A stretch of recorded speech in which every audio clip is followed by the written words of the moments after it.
sinking to a wishing you were. I'll just quit drinking, or that's what I'll tell you. Or that's what I'll tell you. That's what I'll tell you. I'm overthinking. I'm overthinking. I'm a sad, sad boy. Wow, that's so dramatic. Couldn't find your love, but I always had it. Never said it, never meant it. Nobody quite like you. Time never arrives, even though all we said is all we need is time. Yeah, yeah, yeah. Time never arrives, even though all we said is all we need is time. Yeah, yeah, yeah. Feel like I'm sinking to hell. I'm sinking to hell. I'm wishing you were. Yeah, yeah, yeah. I'll just quit drinking. That's what I'll tell you. That's what I'll tell you. That's what I'll tell you. I'm overthinking. Wasted time, we fell apart. I'm holding on to little pieces of your heart. You never knew it, what you meant to me. Nobody quite like you. Time never arrives, even though all we said is all we need is time. Yeah, yeah, yeah. Time never arrives, even though all we said is all we need is time. Yeah, yeah, yeah. Feel like I'm sinking to hell. I'm sinking to hell. I'm wishing you were. Yeah, yeah, yeah. I'll just quit drinking. That's what I'll tell you. That's what I'll tell you. That's what I'll tell you. I'm overthinking.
Bonjour à tous et bienvenue pour cette première émission de Scala Games, au programme du jeu, des débats sur l'actualité et des interviews. On recevra Caillou Gaming pour la suite de l'émission, mais tout de suite place au jeu. Vas-y Antoine, je te laisse tourner la roue. Oula. Attention, nous allons jouer à... Suspense. Oh. C'est quoi ce son? Alors du coup, je vous explique les règles. Il va y avoir des bruits de jeux vidéo et vous allez devoir trouver à quel moment du jeu ça appartient. À quel jeu ça appartient? À quel jeu et à quel moment du À jeu. quel Oh, ok. normalement- Genre de blind test de bruitage. Quoi. C'est ça. Normalement, ça devrait être mon domaine parce que tout ce qui sont jeux vidéo, tout ça. Vas-y Antoine, tu peux lancer le premier extrait. Ah, C'était juste ça? c'est ça l'extrait? C'était ça. C'est c'est Mario Kart, ça j'en suis sûr. Mais j'ai un doute. C'est quand tu chopes un objet, non? C'est pas. Non. Non, y a moyen de début le- du- Il y a moyen On de peut le le refaire. réentendre? Mais c'est pas quand on fait une figure dans Mario Kart? Et c'est pas quand on chope le cube et Non. que ça commence à tourner? Non, les- c'est pas ça, c'est pas Genre ça. une pièce dans Mario C'est Kart? ça. Pièce C'est dans quand Mario on Kart. chope une pièce, Ah, ouais. d'accord. Un point extrait numéro 2. Cool.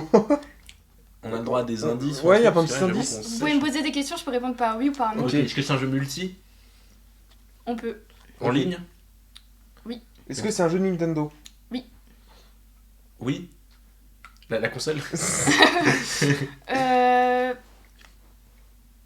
Peut-être le premier était sur la Wii, ouais. C'est une licence phare de Nintendo? Genre c'est Mario? Non. C'est Zelda? Non. Ok. Parce que moi je suis désolé, le bruit là, je répondrais The Great Mighty Pooh dans Conquer Bad Fur Day, mais c'est tout quoi. Est-ce que Encore. donc il y a eu sur Switch aussi? Il y en a sur Oui. Switch? Il y a le dernier qui est sur Switch. Ah putain, c'est pas Bayonetta. Non, pas Bayonetta, non. Non. Ah, y a pas moyen d'avoir un indice sur Unir. Et Il y a un jeu qui est sorti il y a pas longtemps. C'est en 3 épisodes. 3 Ouais, épisodes. il y a 3 jeux. Pikmin? On a vraiment par Bayonetta, Pikmin.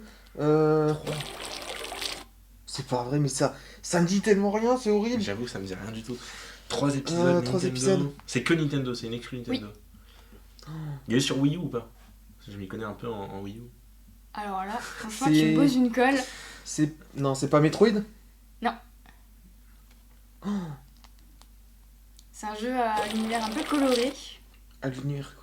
Ah, Splatoon. C'est C'est ça. Splatoon. Et Ah, c'est- c'est quand c'est tu, bon. quand tu vas dans la... Oui, quand on se cache dans C'est ça. dans la peinture. C'est ça, donc quand tu Bon, continues. vas-y, Quand tu Oh la vas dans- vache. C'est Joris Ouais, qui je- trouve Splatoon. hein, Non, c'est- franchement, l'indice du jeu coloré, ça m'a. Ouais, bien joué, bien joué. Mais non, Ouais, il je est suis pas, mais il est je- pas sorti sur Wii du coup. Je Non, sais pas, c'est- j'étais pas sûre. Non, C'est il Wii était U, pas sorti Non. sur Wii U, Wii. le premier et puis... Et les deux autres sur Switch. Switch, ouais. Hmm. On passe à l'extrait 3. Alors ça Oh, c'est... C'est une arme à feu. Est-ce que c'est une arme à feu? Non, c'est À une feu, espèce je sais pas si on peut d'arme, appeler mais ça c'est- à attends. feu. Ah, c'est dans Halo, non? Non. Oh non. C'est un truc qui aspire ou qui tire, non? C'est un rayon, genre c'est un truc avec un rayon. Oui. Un truc avec un rayon. Est-ce que c'est un jeu PC? Je crois pas. Tu peux nous remettre le bruit, Antoine? Putain, je suis sûr que je connais. Ça me dit rien tout de suite. Ça me fait penser à Supra Ball, si ça dit quelque chose à quelqu'un. mais Moi, je ça sais me que dit, c'est moi, pas ça me dit que dalle. Oh. C'est une licence très connue. Ouais, Il y a c'est- eu beaucoup de films. Hein Beaucoup de films. Beaucoup. films Ouais, de films. Lara Croft? Non, pas Lara Croft. Non. Resident Evil? Star Wars? C'est ça. C'est Star Oh. Wars, c'est un des vaisseaux. Oh, Ah non. c'est Star Non. Wars. Si c'est un rayon. Je sais pas du tout. J'ai jamais le trop. C'est un le problème, Battlefront c'est du coup? que- Ouais. Ah, le problème, c'est que j'ai jamais joué au Battlefront. C'est dans les derniers là de... C'est ça. Je vais devoir lui C'est laisser. le moment. Ah, je vais devoir lui laisser le C'est point. c'est une arme. Oui, c'est ça. C'est une arme et c'est un... C'est pas juste un blaster? Non, c'est pas un blaster, c'est un rayon. C'est une arme à rayon du coup. Comment? Une arme qui tire des rayons. Donc rayon laser, genre juste... Oui, c'est ça. Ah bah c'est juste un blaster du coup Oui. dans Bah oui. Battlefront. C'est ça, Ok. ouais. Extrait numéro 4. Oh putain la vache. On complique. Il est pas facile. Bah déjà pas vas-y. Oh, le clang. On peut l'avoir encore? Ok, alors déjà, est-ce que c'est un son qu'on entend quand on se prend un coup, qu'on donne un coup? Oui, Oh, mais pas de la façon dont tu te bats. C'est C'est- pas un coup que tu donnes à un adversaire. Est-ce que c'est un jeu de musique? C'est pas un jeu de musique?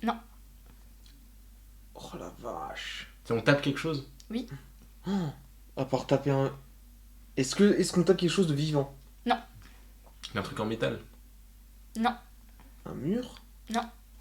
On peut réentendre encore une fois? S'il te plaît? Eh, est-ce que c'est un jeu avec du motion gaming? Oui. C'est un jeu Wii? Non, C'est pas avec Wii U. le PlayStation... Non. PlayStation... oui, Quoi? C'est dans When to Switch? Oula. Non, c'est pas dans When to Non. Switch. Enfin, y a quoi- c'est dans Switchport? oui, c'est ça, ouais. Ah, Switch, Switchport. Ah, Et je du connais coup, pas. c'est Le sport les sabres dans Switchport, le tennis dans Switchport. Le volet. C'est Switch, ça, quoi. ouais. Ok. Je m'appuie. Bien joué, ouais. Attention, extrait numéro 5. Hein? C'est Zelda? Non, c'est un violon, Ouais. mais c'est tout ce que... Oh, c'est tellement pas... Et c'est pas une musique, c'est un bruit. Ouais, c'est le bruit qu'il y a derrière le petit violon. Ok. Ah! Hein? Le bruit Celui-là, il derrière. est compliqué, j'avoue. On peut l'entendre à nouveau? Le vroom. Ouais, Mais du coup, c'est pas dans Zelda. non, c'est pas dans Zelda. C'est pas dans Mario Il tire Kart. par les Non. cheveux. C'est dans un jeu Nintendo. Ouais. C'est un Mario? Non. Je vais vraiment tous les faire. Splatoon? Non. Metroid? Non, il y a des il y a dans Smash Bros, il y a le personnage dedans. Ah. Pokémon. Peut-être. Fire Emblem? Non. Mother. Un des Mother. Non. Ah, si.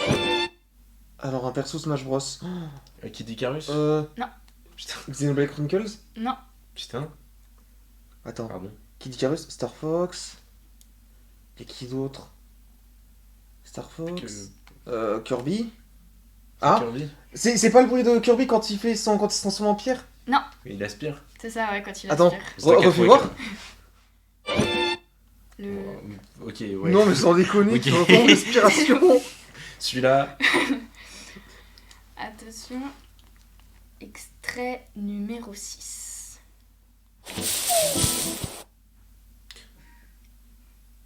Il y a 3-2 pour Léopold. Ouais, bah, par un Est-ce ballon de que baudruche. c'est un- Joris peut aller Zel- chercher l'égalité. C'est toujours pas un Zelda. Mais est-ce que c'est toujours un jeu Nintendo déjà? Alors celui-là, je ne crois pas. Il y a un truc d'herbe, j'ai l'impression qu'on entend des herbes. Si, il est sur la Switch. Il est sur la Switch et sur la Wii. Pouah. Donc ça doit être... What? C'est un animal, il y a un animal. Non. Il y a pas d'animal. Dans le jeu, il y a des animaux, mais, Mais c'est pas pas, là-dessus. pas impliqué dans le bruitage. On peut Euh, l'entendre attends. encore, s'il te plaît? Non. Le fou, c'est pas un animal. Non. Ça me dit un truc, ça c'est... je l'ai au bout de la langue. Sur Wii, sur Switch, mais c'est pas un jeu Nintendo. Enfin, c'est un jeu qui est sur d'autres plateformes que Wii et Switch en tout cas. Que des plateformes Nintendo. Non. C'est que sur console Nintendo. Ouais. Ok. Est-ce que c'est aussi Il un me truc, semble. une licence phare? Oui. Oh putain. Bon, allez, faut tous les faire. Mario? Non, Zelda? Non, c'est pas Zelda. Non. C'est toujours pas Metroid. non, C'est pas Pikmin. C'est pas Splatoon. non.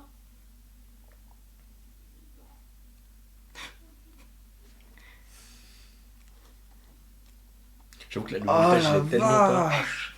Il s'arrête pas. Un jeu qui est ça sur Switch pas. et sur Wii. Euh... Bah, c'est un jeu solo, Non, on peut jouer à plusieurs. mais Mais il faut connecter les consoles entre elles. faut connecter les Ah. consoles entre elles pour jouer. Ou sur les... Animal Crossing. Ouais. Ah. C'est quand on capture Non, c'est pas quand on tire avec le lance-pierre. C'est Attends, quand- refais voir. C'est pas quand le filet à Non. insectes, la canne à pêche. C'est pas quand on plonge dans l'eau. C'est pas quand on tombe dans un trou, Non, on creuse, non, on pose. Est-ce que c'est quand on pose quelque chose? non, Quand Ok. on retire quelque chose? non, Quand on parle à un PNJ. non, Est-ce qu'il y a un sac impliqué? Donc on Avec sait que c'est un Animal outil. Crossing. Est-ce qu'il y a un outil? non, il n'y a pas d'outil là-dessus. Oh la vache. Une action. Bah oui, une action. Il y a une forcément, action, oui. forcément une Ah. action. C'est pas quand on se fait poursuivre par une migale. On peut l'entendre encore une fois? De l'eau? Non. De l'herbe? Ni eau et ni herbe. Il y a du végétal dedans. On secoue un arbre. C'est ça. Oh la vache. Ok. C'est bon, j'ai. Ouais. C'est une victoire donc de Battu au pas de Léopold. coup de Ah, c'est vrai, c'est gagné? Ouais. Ouais. 4-2, bravo, Il y avait félicitations. des scores annoncés. Bien joué, bien joué, bien joué. C'était une- Merci Bon Marégie pour combat. ces sons de magnifique qualité. J'avoue qu'on devinait plus le jeu que en se Oh dans le là son, là. mais ok. c'est ça. Donc on va passer à l'actualité.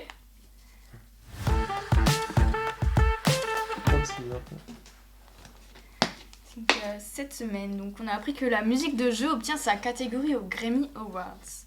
Donc le jeu vidéo, il était quand même présent déjà, mais il n'avait pas sa propre catégorie. Et notamment Christopher Tin, il avait obtenu le prix de la meilleure bande-son pour le thème de Civilization Merveilleux, 4. Et donc lors de la prochaine cérémonie, le 5 février 2023, le jeu vidéo, il aura sa propre catégorie. Donc est-ce que c'est un pas supplémentaire vers la reconnaissance du jeu vidéo comme un art à part entière?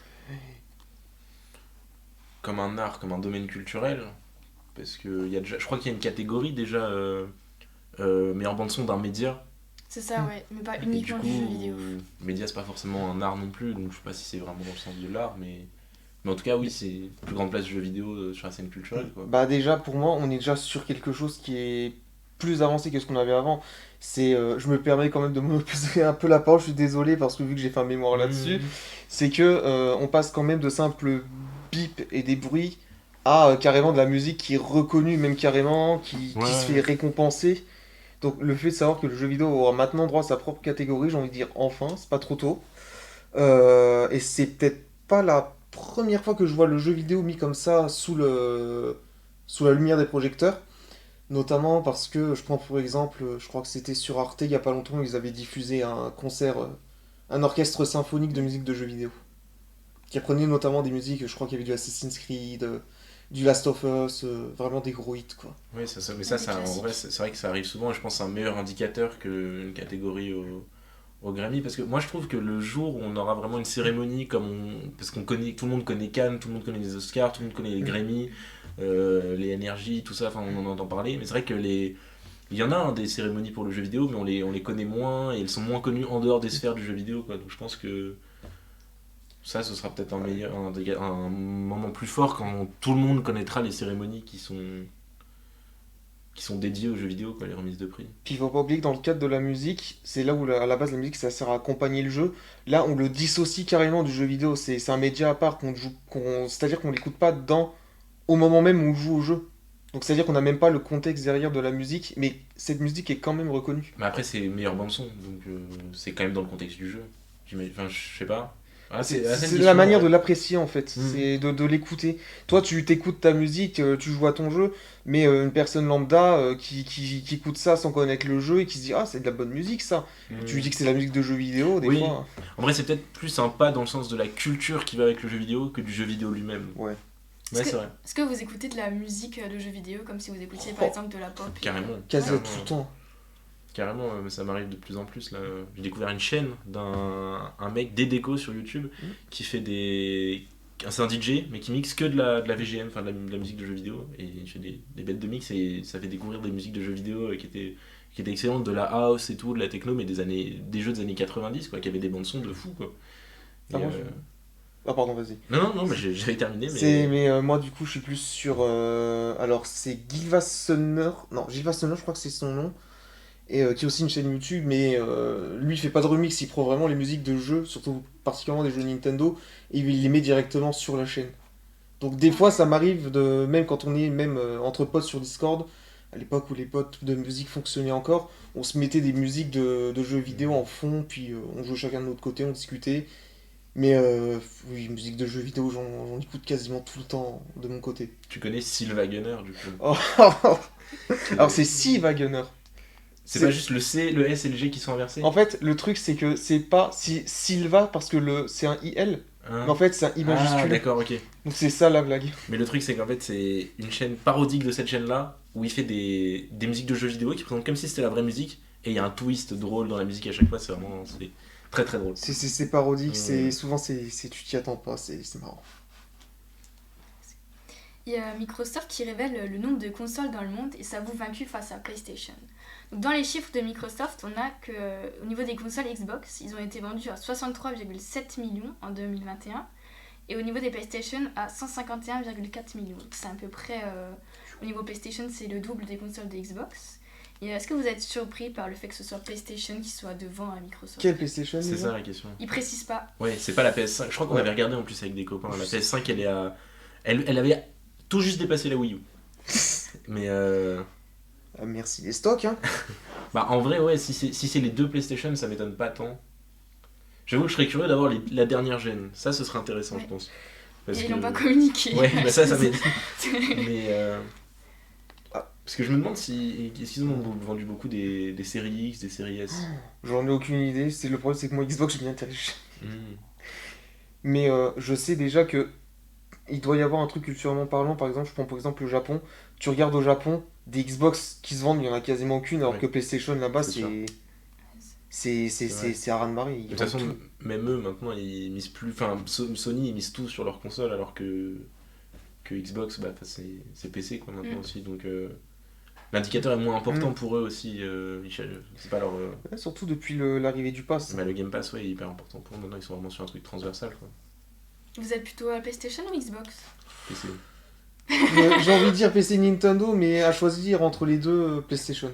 Bah, ouais, c'est là que c'est compliqué, quoi. Parce que si je devais acheter une console entre les deux, ce serait une PS. Mais parce que je suis plus joueur PC à côté, quoi. Ouais, c'est ça. Donc j'aurais pas trop d'intérêt à acheter une Xbox. Il y a Overwatch 2 qui a rassemblé plus de 25 millions de joueurs en 10 jours. Est-ce que c'est un succès mérité? Overwatch 2. Oh.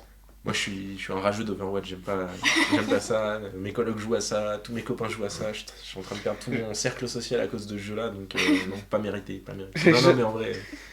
J'avais tryhard à l'époque, oh là là. Je suis moins tenté étrangement aujourd'hui. Je sais pas pourquoi. Ouais, t'as pas rejoué là avec les gars Bah, le problème, c'est que j'ai pas envie de m'y replonger, j'ai pas Ouais. trop le temps, je préfère en fait redécouvrir d'autres titres plus solo. Bah, ouais. Parce que Overwatch 2, ça demande quand même un peu De de. tryhard et tout. Ouais, surtout qu'en ce moment, bon, ils ont l'air de jouer Ouais. un peu sérieux, donc j'ai pas envie non plus de trop les ralentir. Mais le problème aussi avec Overwatch 2 qui me pose beaucoup de soucis, qui me donne moins envie d'y jouer, c'est le modèle free-to-play. Ok. Je sais pas si t'es au courant de toutes les petites subtilités Non. qu'ils ont mis. Genre par exemple, quand tu me dis que le nouveau personnage qu'ils ont mis en jeu, tu peux pas jouer directement, t'es obligé de passer par un pass de bataille. Je suis moins tenté, étrangement. Il y a aucun moyen de le débloquer. Bah si. Non mais aucun money in-game, aucune money in-game, aucun truc en progressant dans le jeu, tu pourras jamais le débloquer. C'est forcément... Je crois, je suis pas sûr, mais je sais que c'est en rapport avec le Battle Pass. Ok. Non, franchement, leur modèle économique me séduit plus du tout en fait. J'ai rien contre le free-to-play, c'est le fait qu'en fait, bah c'est... S'ils te proposent beaucoup trop de trucs payants pour, Ouais. juste pour jouer un personnage, quoi. C'est soit tu raques, soit t'attends. Alors, je crois avoir vu une vidéo il y a pas longtemps d'un certain youtubeur dont chez Chounet qui avait calculé. Et je crois que pour débloquer le nouveau personnage qu'ils ont sorti, si tu commences le jeu, faudrait que tu joues 3 heures par jour pendant 3 semaines pour débloquer le perso. C'est énorme. Après, ça rejoint des jeux comme LoL et tout, où Ouais, c'est la même vrai. chose, fallait acheter tes persos, ou tu finis par pouvoir en débloquer un par-ci par-là, quoi. C'est vrai que LoL, c'est le même truc. C'est pour ça aussi que c'est un modèle qui commence un peu commence un peu trop à se démocratiser, je trouve. Mais bon, comme j'ai dit, Et j'aime encore, pas le jeu, ça m'intéresse pas. et, Je suis et pas la encore, personne je à crois qui que LoL, des fois, ils font un roulement avec les personnages à tester et tout. T'as des... À l'époque, oui, c'est ça, c'est que t'as des persos en test gratuits pendant Ouais. un certain temps. Et ensuite, s'il te plaisait, tu pouvais les acheter. Là, Overwatch, je crois que c'est même pas le cas. Tu peux juste pas accéder aux personnages. Ça, Mais c'est déjà rien que de savoir ça, ça me. C'est quand j'ai vu Ça- ça, j'ai fait ça oula, bloque, j'ai plus trop ouais. envie d'installer le jeu là. Même si je suis comme Léopold, je vois tout le monde y jouer autour de moi, je suis limite tenté, mais je peux pas. Après, il faudra voir. Je sais que moi j'entendais beaucoup que les gens croyaient pas au jeu, mais y compris mes potes qui y jouent maintenant, à voir si ça va être dans la durée ou pas, quoi. Est-ce que c'est juste une hype temporaire parce que le jeu ressort? Parce que le jeu est sorti, ouais. Je pense que la vraie interrogation, ce sera de voir dans 3-4 mois est-ce que le jeu est encore en vie ou pas, quoi. Overwatch 1.5. Parce que je rappelle qu'à la base, la grande nouveauté d'Overwatch 2, c'était censé être le PvE, donc jouer contre des intelligences artificielles, des campagnes mobs. solo, ouais. Qui elle sera payante par contre. Non seulement elle sera payante, mais en plus elle sortira pas avant genre octobre 2023. Ouais, mais en vrai, c'est malin parce que moi, je pense, j'y croyais pas au revival juste en sortant le 2 et tout comme ça. Et pour le coup, pour l'instant, ça marche. Donc après, même si ça s'essouffle dans 3-4 mois, mais que l'an prochain, il y a de nouveau un revival parce qu'il y a le solo qui sort et tout, ils ont réussi leur coup. Hein. Espérons que. Pour moi, c'est wait and see. On verra bien dans le temps. C'est clair. C'est ça. Il y a PlayStation qui vient de présenter sa nouvelle manette, donc qui s'appelle la DualSense Edge, au prix aux alentours de 240 €. Donc sur cette manette, les joysticks ils sont remplaçables et on peut faire une personnalisation des touches et des gâchettes. Et la sortie prévue, c'est fin janvier. Oh bah tiens. Est-ce qu'on achète une manette aux alentours de 240 € ou pas? Je suis presque sûr qu'Xbox fait exactement la même chose pour genre 2 fois moins cher. Et là-dessus, je leur donne le point. C'est clair que. C'est Enfin, abusé. Enfin, j'ai pas de PlayStation, mais je veux dire, sur PC, j'achète déjà pas de manette PS à 50 balles. Donc 200 € de plus, non, je veux pas l'acheter, mais. Après, je Faudrait sais. demander à des joueurs PS, quoi. Est-ce qu'elle a un intérêt, mais. Parce qu'après, je sais que la manette. En termes de compatibilité, la manette Xbox est a déjà une plus grande compatibilité, Bien donc sûr. ça fait déjà un point en plus. Et surtout. Alors, je sais pas si c'est du coup la manette de la PS5, du coup, je crois, qui est proposée. Oui, ça manette de PS5. C'est toutes les technologies qui vont avec. Bah, j'imagine que Ça, oui, il y a, oui. il y a les Même si gâchettes, c'est- je sais plus comment ils appellent ça déjà, haptique. retour haptique. Ouais. Mais Ça, même ça, en vrai sans, c'est cool. Ça c'est le seul truc qui est cool sur la manette PS. C'est vrai que y a les jeux qui en bénéficient, c'est sympa comme plus. Mais ça me fait déjà pas acheter de manette PS5 par rapport à la manette Xbox pour des jeux PC. Je vais être honnête, même si j'avais le salaire, je la prendrais pas. J'aurais autre chose en tête, mais sans doute pas ça. Non, puis oui, dans l'absolu 250 balles pour une manette. Ouais, c'est un C'est peu- abusé. Presque prix d'une console quoi. Donc, c'est le prix des innovations PlayStation. Les PlayStation surtout en plus, que en France, c'est rare. l'innovation c'était la manette de la PS5 avec les gâchettes haptiques là, changer le joystick. Bah, Bah, des trucs que des manettes déjà 4-5 ans proposaient. ouais, non, mais je crois que ça fait un peu partie de leur positionnement aussi comme espèce presque de luxe maintenant, pareil, leurs consoles qui ont augmenté de prix. La rareté, on finit même Ouais, par ça, se demander s'il n'y a pas un côté un peu volontaire. Enfin, non, on sait que c'est pas volontaire, mais si c'est pas de se dire, ah bah, on Ça se place peut les là-dessus, aider, quoi. quoi, ouais. Voilà, Moi, c'est pas ce qui m'intéresse après. Pareil, c'est. Tu me l'offres à la limite, je veux bien, mais non, je mets pas 250 € là-dedans, c'est mort. Le jeu Sims 4 qui devient gratuit sur toutes les plateformes. Est-ce que pour vous c'est une bonne nouvelle ou c'est plutôt l'arrivage d'un surplus d'options payantes? C'est pas déjà le cas. C'est ça, c'est ce que j'allais dire, c'est que les Sims c'était déjà un jeu avec 15 000 extensions. Parce que là, Oh. le fait que ce soit gratuit, ça va encore... Je crois qu'il y a 800 € quelques d'extension Ouais. sur Sims 4. Ouais, bah, enfin, non, c'est cool. Enfin, après, j'avoue, je suis pas un grand amateur des Sims, je suis pas beaucoup. Mais je sais que j'en discutais en plus. Avant, il y avait, je crois que c'était sur le 2 ou le 3, il y avait l'éditeur de perso qui était déjà gratuit. Mm. On pouvait s'amuser juste à créer des Sims. Donc je pense, non, c'est tout bénef que le. Enfin, j'imagine, c'est. Dans tous les cas, si on voulait des extensions, c'était déjà payant, fallait déjà raquer. Donc en soi. Et puis même, bon, j'ai pas envie de dire, mais les DLC payants, bon, tout est gratuit sur internet. Hein. Je pense si t'as moyen. Si t'as moyen. Alors, je sais pas si on va se placer sur ce sujet-là, mais. On va éviter. Mais non, honnêtement, c'est. Je suis déjà pas attiré de base par les Sims 4, mais c'est déjà sympa qu'ils le proposent en modèle gratuit. Mm. Parce que, genre, si t'as envie d'y jouer un peu entre les cours, parce que bon, les 3 premiers Sims, ça reste. C'est pas les jeux les plus simples à trouver aujourd'hui. C'est vrai. Non, et puis en vrai, je pense que oui, c'est dans la continuité de leur modèle, quoi. Ils se sont dit, bah, en fait, déjà, on fonctionne déjà grâce à nos extensions payantes, autant attirer plus de monde en mettant le jeu carrément gratuit, et puis de toute façon, ça continuera de fonctionner pareil, quoi. Après, ouais, c'est un petit peu un coup marketing de dire, ah, regardez, notre jeu est gratuit, vous voulez la suite, faut payer. Bah oui, c'est ça, c'est exactement ça. Mais c'est déjà ce qu'ils faisaient avec le jeu payant de base, donc ça devait en rebuter certains. Donc là, ils vont juste ouvrir les vannes à plus de monde, et qui ensuite, potentiellement, se dirigeront ou non vers les extensions, quoi. Puis, je viens de me rappeler, mais c'était pas les Sims 4 qui avait eu un lancement horrible. Je confonds. Je crois que je me l'étais procuré à son lancement. Tu avais payé combien? Je me rappelle plus, honnêtement. Je me rappelle plus combien je l'avais payé. C'était à trop longtemps. Il y a le jeu Cuphead qui, 5 ans après l'apparition, offre... il y a une disponibilité au niveau de la version physique qui est annoncée en décembre. Donc au niveau du contenu, il y a le jeu complet, une extension, 6 cartes à collectionner, un visuel exclusif du studio de développement. Et ils ont même sorti une version en édition collector qui comprendra en plus un poster, une véritable marionnette de Cuphead avec son petit théâtre, une boîte à musique et une boîte de jeux façon livre ancien. Putain, c'est gâté.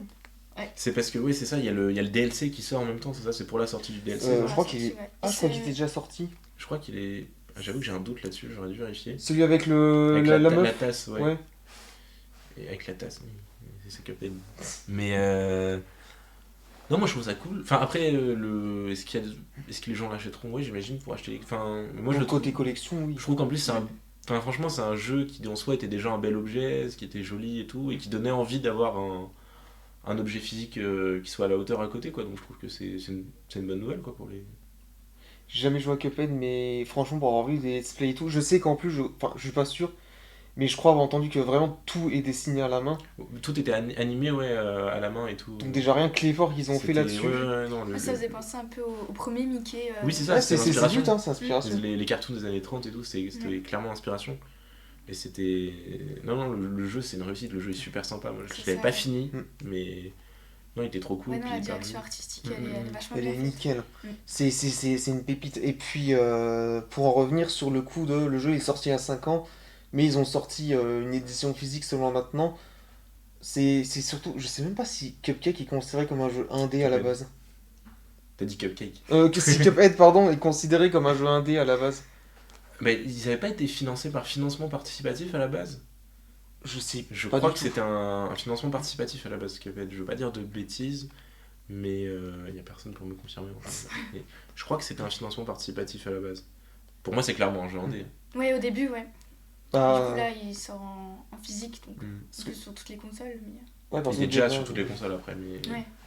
Surtout parce que de base, les jeux indés, c'est 95% du temps, c'est des jeux qui sont disponibles que en dématérialisé. Mhm. Pour moi, le fait que ça sorte en physique comme ça, on va dire, c'est un peu un accomplissement. Le fait de se dire, voilà, maintenant le jeu là, il est joli sur mon chevet. En plus, alors avoir une édition collector qui est quand même bien fournie. C'est pas le premier qui fait ça. Je sais que Undertale avait fait la même chose. Ah, il est sorti en physique, Undertale? Il était sorti sur Switch en physique. T'avais même une édition avec un médaillon, je crois, dedans et Ok. une boîte à musique. Mais Cuphead, c'est pas le premier jeu indé qui Qui sort finit ensuite par en sortir physique. Ok. Voilà. Si vous n'avez pas quoi acheter à Noël, il sort en décembre. Non, mais moi je vais rester sur la manette PlayStation. Ouais, c'est la manette, ouais. Mm.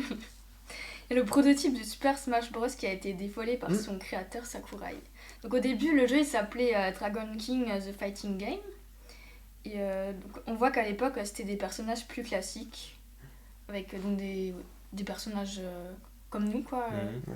Et est-ce que vous trouvez que ça a été une bonne idée de mettre la franchise de Nintendo? Bah, est-ce qu'on peut même, est-ce qu'on a le droit de poser la question quand là, tout à l'heure, on accueille Caillou Gaming, quand on voit tous les trucs qui sont organisés, tout ça, enfin. Et bien sûr que oui, enfin, je pense que chaque décision est au final une bonne décision vu ce que ça a produit à la fin, quoi, en tout cas. C'est Smash Bros aussi, faut pas oublier que c'est un petit peu aussi non seulement c'est une licence super lucrative, mais en plus de ça, c'est aussi un petit peu une vitrine de Mais personnages. c'est clair, c'est une C'est ça. vitrine en plus pour l'éditeur.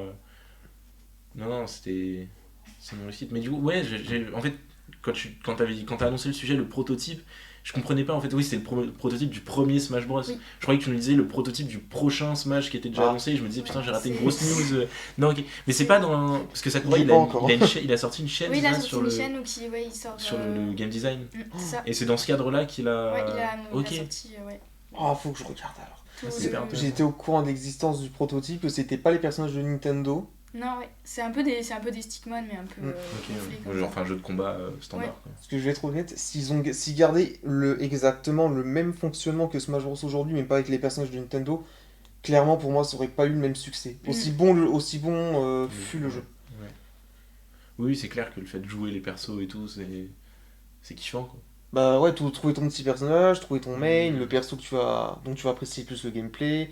Puis aussi parce que c'est une licence que t'aimes bien, genre moi mon main sur Smash c'est Shulk parce que Xenoblade Chronicles pour moi c'est un des meilleurs RPG. Mhm. Donc il y a aussi le côté on va dire un peu s'attacher au personnage et des fois aussi connaître son histoire, tu sais tu connais le jeu dont il provient, Ouais, t'as des tu as même références, joué des ouais. fois, mais même des fois tu sais pas d'où vient le personnage. Genre Ness, c'est à l'époque personne ne connaissait la série des jeux Mother. En France, Voilà, mais aujourd'hui, quasiment tout le monde. connu par Smash, Voilà. c'est vrai. Ouais, ça a permis de faire connaître des personnages que... Non, c'est clair. Ah, voilà, on va donc recevoir nos invités, donc de Caillou Gaming. A tout de suite, le temps de la pause, qu'on puisse faire l'installation.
se retrouve avec cette petite pause avec l'association Caillou Gaming.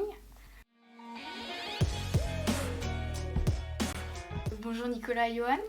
Bonjour, enchanté. Est-ce que vous pouvez nous présenter votre association ? Avec plaisir. Nico, tu me laisses le... Je laisse le président. Ok, ça marche. Alors, on est une association de jeux vidéo, comme notre nom l'indique. On est spécialisé dans l'animation et l'organisation d'événements, et notamment de stands, notamment dans des salons. Donc ça, c'est des salons de jeux vidéo, bien évidemment, et de salons de manga, Japanimation, Culture Geek, etc. Comme la Japan Expo, la Mestory, dans le coin à Metz notamment, l'Animes à Nancy, la LGX au Luxembourg, etc. Voilà. Donc ça, c'est notre cœur, un peu notre cœur de métier, on peut appeler ça comme ça. Donc généralement, on fait des stands, je dirais, qui font à peu près 10 à 15 setups, donc postes de jeu. On propose des PS5, des PS4, des Switch et un petit peu de old school, Rétro. de console old school, un peu comme ce qu'on a derrière, avec de la Play 2, on a de la GameCube, etc. Donc nous, on est spécialisé sur des jeux qui sont tirés un petit peu de l'univers du manga. Donc on a du Dragon Ball avec Fighter Z, on a des jeux sur One Piece, sur Naruto, sur Demon Slayer, etc. On fait un petit peu de FIFA également, du Mario Kart et du Smash Bros. Voilà. Et donc voilà, on fait du free play. Donc les gens viennent sur les salons, viennent sur notre stand, profitent, jouent avec nous, jouent avec leurs copains, leurs copines, etc. On fait aussi quelques tournois, des petites animations un petit peu plus compétitives pour mettre un petit peu d'ambiance sur le stand. Donc des tournois qui peuvent aller de 16, 32 jusqu'à 64 joueurs. Ah, quand même. Voilà, donc des fois c'est... On a, par le passé, on a fait également aussi des championnats.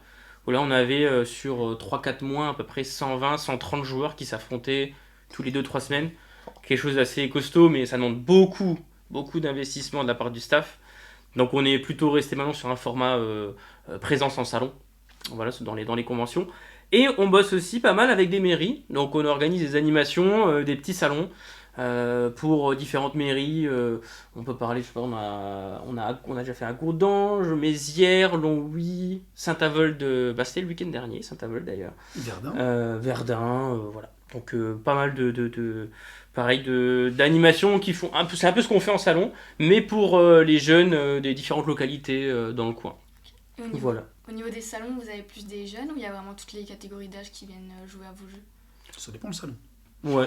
Par exemple, la Japan Expo, c'est principalement des familles. C'est les enfants qui viennent accompagnés de leurs parents et qui viennent faire du free play pour s'amuser. Maintenant, la Paris Games Week, il y a clairement des joueurs qui viennent.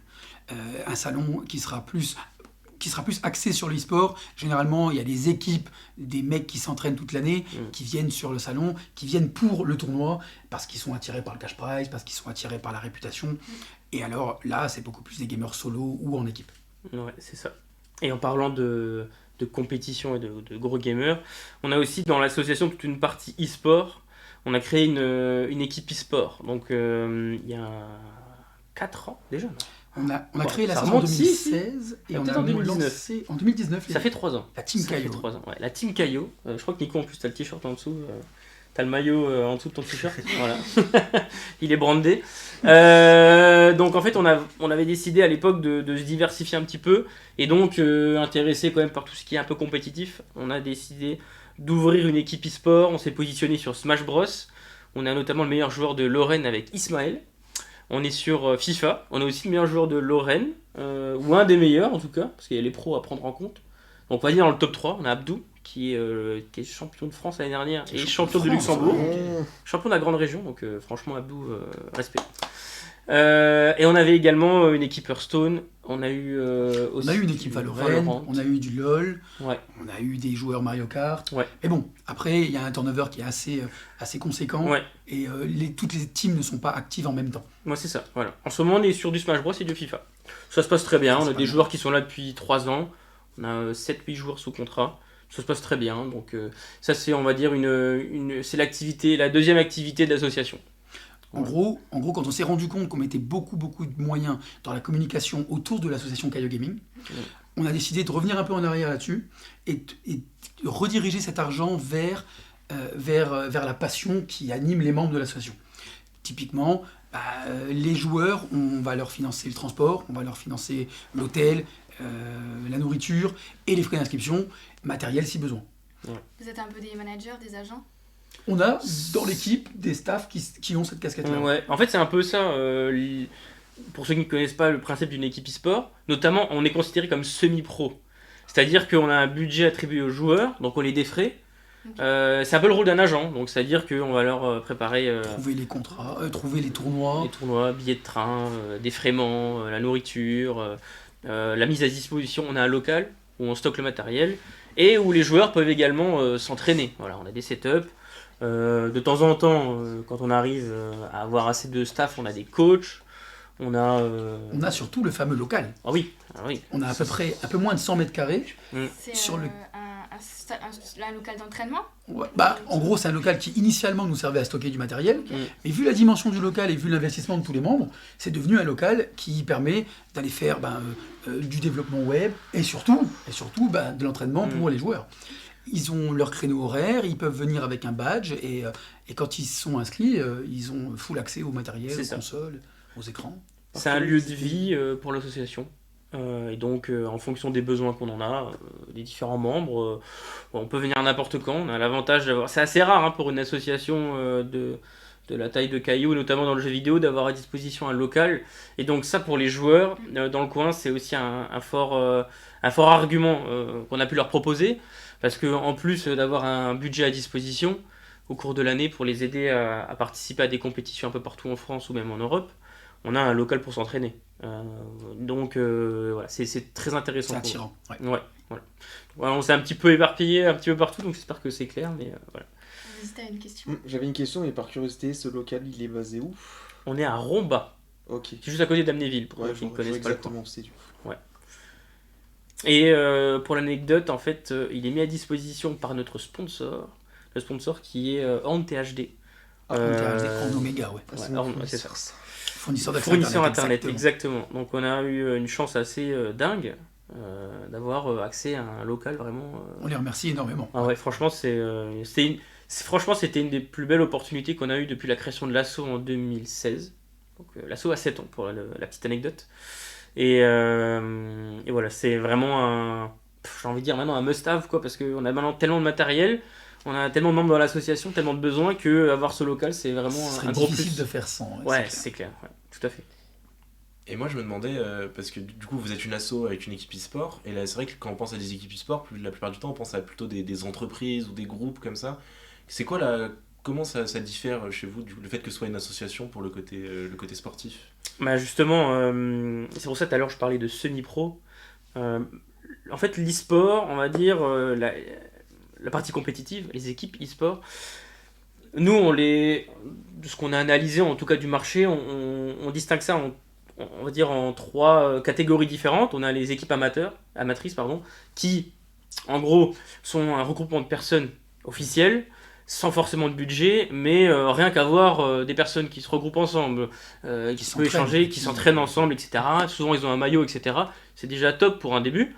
Ensuite, nous, on se positionne sur la deuxième catégorie, donc les semi-pros. On a un budget déjà intéressant.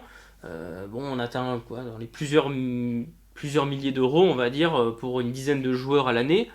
Et à ce moment-là, nous, on a déjà un petit budget pour le matériel, pour les défraiements, pour l'achat de maillots, comme le fameux maillot qu'a Nicolas. Voilà, plein de choses comme ça. Donc, on va dire qu'en termes de proposition aux joueurs, c'est déjà le niveau supérieur. Mais dès qu'un joueur commence à faire des grosses performances, effectivement, ça dépend le jeu bien sûr, il y a des opportunités qui se créent. Et à ce moment-là, il va être appelé à avoir d'autres opportunités dans des équipes professionnelles, comme ce que tu as en tête, j'imagine. En France, on a des Vitality, des Solari, etc. Et là, c'est un autre niveau, c'est-à-dire que tu as un salaire. Oui. Donc là, je sais pas, on va dire que, par exemple, notre meilleur joueur, Ismaël, ou Abdou Brand, par exemple, il y a du défraiement de caillots et il gagne des tournois. Donc peut-être que quand tu gagnes pas mal de tournois, que tu fais des grosses performances, tu peux peut-être tirer 300, 400, 500 euros par mois en moyenne quand tu fais des grosses perfs. Ouais. Quand tu es professionnel, tu touches ce cash price là, mais à un autre level parce que tu as accès à des compétitions. Bah qui sont voilà, c'est ça, t'as au des niveau. compétitions nationales, internationales. Donc là, tu te fais peut-être, je sais pas, 10, 15 000 euros, 20 000 euros quand tu gagnes un tournoi. Et en plus de ça, t'as un salaire mensuel. Ouais, ok. c'est ça, le salaire. Voilà, Parce que quand tu disais des joueurs sous contrat, ils ont pas de salaire chez vous. c'est ça. Ouais, Ok. non, ils ont pas de salaire. Sous Ils ont contrat, pas de salaire. c'est juste, Ils ont une indemnité, Ok. mais qui correspond, on va dire, pour eux, c'est une augmentation du pouvoir d'achat. Ouais. On a par exemple, on a pas mal d'étudiants qui sont dans l'équipe, et ils n'ont pas un énorme budget. Donc quand il faut aller à Paris pour faire une compétition, Prendre un hôtel, s'inscrire au tournoi. Ouais, voilà. Ouais, c'est très C'est un vrai budget. C'est un vrai Nous, on a budget. un système de notes de frais. Soit on lui avance les frais, soit on lui rembourse. L'objectif, c'est qu'il ait rien perdu au Ok. final. C'est ça. Donc déjà, tu ne perds rien, et vu Ouais. que tu perfs, tu te fais de l'argent au tournoi, Ouais. donc c'est que du bénéfice. C'est une super opportunité en fait, pour se lancer Exactement, vers une carrière exactement. pro. Ça peut être une entrée. On peut être considéré à notre échelle comme une belle rampe de lancement. Ok. Pour voilà, soit une rampe de lancement, soit Abdou par exemple, il a déjà 28-29 ans, donc lui il a pas forcément comme Il a ambition pas de projet. d'aller Il a jouer déjà chez un Vitality travail, par il a exemple. déjà Voilà, sa vie, ouais. c'est ça. Il a déjà sa vie quoi.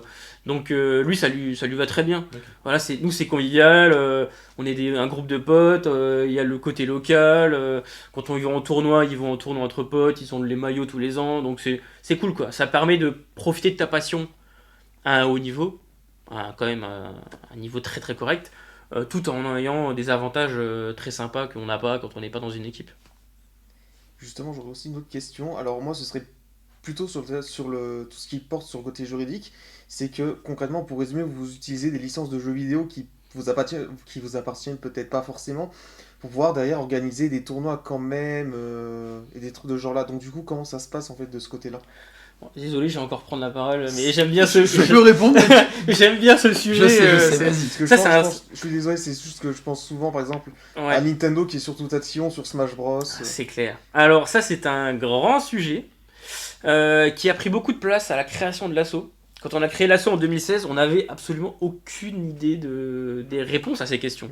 Mais avant d'aller plus loin, est-ce que tu parles du côté e-sport ou est-ce que tu parles du côté association qui organise des tournois? Plutôt du côté association qui organise des Ok, tournois. d'accord. Ok, d'accord. Mais c'est lié, mais c'est vrai que Eh, du c'est coup, pas la même chose, réponse va pas dans la même direction. On s'est posé cette grande question quand on a créé l'assaut. On s'est dit, ok, on crée une asso de jeux vidéo, sachant que quand on a créé l'assaut, on était des noobs On n'y connaissait à rien. 100%. On n'y connaissait rien. En fait, on avait juste organisé, Nico et moi, Tournoi dans le un garage. tournoi dans le garage chez nos grands-parents, en gros. Ça a bien fonctionné. On a demandé à la mairie une salle parce qu'on rentrait plus dans le garage. On a fait un tournoi à 50, ça a super bien fonctionné. Et du coup, on s'est dit, si on faisait ça de manière officielle, quoi. Avec un truc carré, avec des membres qui rejoignent l'association, etc. Une vraie équipe, quoi. Ça a fonctionné, donc on a créé l'asso et on s'est dit, bon, comment on fait maintenant? Est-ce que quand tu fais un petit tournoi, à la base, les premiers tournois qu'on faisait, on en faisait un par mois dans une salle d'une commune, à Marange-Sylvange, et on était 20, 30 par tournoi. Et on s'est dit, bon, par exemple, on faisait du Tekken. Donc Tekken, c'est la propriété de Bandai Namco, le développeur et l'éditeur de ce jeu. Eh ben, on avait un juriste dans l'équipe, en plus, qui faisait des études de juriste d'ailleurs au Solsi. Et direct, lui nous a dit, waouh les gars, faut qu'on soit super carré, parce que sinon ça peut nous retomber sur le dos, maintenant on est officiel, on peut nous attaquer en justice. Il nous a donné des exemples de Nintendo. Ah bah, Regarde, aux États-Unis, ils ont fait un tournoi Nintendo à 60 joueurs, l'assaut elle était dissoute, elle attaqué en justice, etc. Donc grosse pression. Donc pour organiser un tournoi, ça prenait 2 mois parce qu'on contactait Bandai ou Nintendo, on attendait des réponses, etc. C'était un énorme frein. La première année de l'assaut, elle était très molle à cause de ça. Et un jour, on s'est dit, bon, au pire, l'assaut est dissoute, on en a rien à foutre, excusez-moi du terme, on fonce, on fait les tournois et on verra si on vient nous embêter. Ça fait 7 ans, on n'a jamais eu aucun problème. Au contraire, un jour, on a rencontré Bandai Namco, à la Japan Expo. Parce que la Japan Expo, voilà, pour ceux qui ne le savent pas, c'est un des plus gros salons de France. Et le plus gros salon d'Europe sur tout ce qui est manga, japanimation, culture japonaise. Et Bandai Namco, un des plus grands stands de ce salon. On a pu rencontrer des dirigeants là-haut, des dirigeants au niveau français, j'entends. Et ils nous ont dit wow, elle est super votre assaut, on a entendu parler de vous. Ouais, vous jouez sur nos licences, vous jouez à Tekken, vous jouez à Dragon Ball, vous jouez à Naruto, c'est super. Ah bon, on vous encourage à continuer. Quand on a contacté vos services juridiques, on n'a jamais eu de nouvelles, on avait un peu peur. Non, vous inquiétez pas, vous êtes même, on vous considère comme des ambassadeurs. Donc à partir de là, Bandai est devenu un partenaire. On reçoit très souvent des goodies, des jeux, des extensions, des licences, voilà. Donc on est encouragé à faire ça. Voilà. Donc à partir de là, on n'a plus vraiment eu peur de faire ça. En opposition à ce que tu viens de dire, Ouais. l'année dernière à Japan Expo, Ouais. on a quand même été voir Nintendo pour leur demander si on pouvait faire sur la scène de la Japan un petit tournoi Smash Bros. Juste parce qu'on avait accès à la scène pendant une petite heure, 1 heure ou 2, je crois qu'on avait. Ouais. Et on s'était dit, Smash Bros, c'est quand même un jeu qui va attirer beaucoup de monde. Est-ce qu'on n'irait pas sur ce pan-là? Nintendo nous a très gentiment répondu, hors de question. Alors- Je suis pas étonné. Alors, Je suis pas étonné. je tiens quand même à modérer ces propos. C'est parce qu'ils avaient leur stand en face de la scène. Oui, oui. d'accord. Voilà, donc ils se sont dit, éventuellement. Si on a une équipe, en plus on a les t-shirts rouges. Le staff Ouais. de Nintendo avait des Ouais. t-shirts rouges, Ouais. un peu comme C'est vrai. c'est vrai. c'était un peu Mario et Luigi, ils avaient des t-shirts rouges et verts. Donc Ils avaient peur que ce soit assimilé Assimilé, à un de leurs tournois. voilà, à eux. c'est ça. Et effectivement, ils ont préféré refuser. Dans un autre contexte, Ouais. peut-être que... Mais du coup, vous en Oui. faites parfois des tournois Nintendo Oui, sur alors Smash justement, aussi j'en viens parce que là j'ai parlé de Bandai, qui est représentatif de un peu la plupart des mentalités des éditeurs. Ouais. Donc on a fait du Sega très sympa, Sega, je sais plus sur quel Ouais. jeu, je sais plus sur quel jeu, bref, on avait fait un jeu sur Sega, sur un jeu de la licence Sega, ça s'est très bien passé, ils nous ont donné des goodies, Capcom pareil, super, etc. Nintendo, c'est un autre délire, effectivement. Ils sont connus pour ça. Leurs jeux sont géniaux, il n'y a pas à Ouais, dire. Mais alors, alors, au début, ils étaient, comme j'ai donné l'exemple aux États-Unis, ils étaient très méprisants par rapport à ça.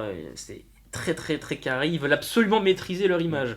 Donc dès que quelqu'un utilise leur licence à leur insu, on va dire, Ça se passe mal. ça se passe pas forcément bien, ils sont pas contents. Mais comme ils ont vu l'ampleur, compris notamment les compétitions Smash Bros dans le monde entier, ils sont un peu revenus sur leur politique, on va dire, par rapport à ça. Ils ne soutiennent pas, mais ils tolèrent. Ok. Ils tolèrent. Et à ce moment-là, on a... Surtout quand il n'y a pas de cash prize. Moi, même avec du cash prize. Bah, bref, quoique ça dépend. C'est jusqu'à un certain montant. Ouais. Parce que c'est vrai que, pour ceux qui ne le savent pas forcément, quand on organise un tournoi, maintenant, on va dire, la norme dans le monde de l'e-sport, ça a même été légiféré au niveau de l'État, au niveau français. Dans le jeu vidéo, on a le droit de faire gagner de l'argent. Donc nous, Kayo Gaming, en tant qu'association, on peut demain faire un tournoi au Solsi et dire il y a 1000 € à gagner. C'est légal, c'est possible. Donc à partir de là, c'est un peu devenu la norme.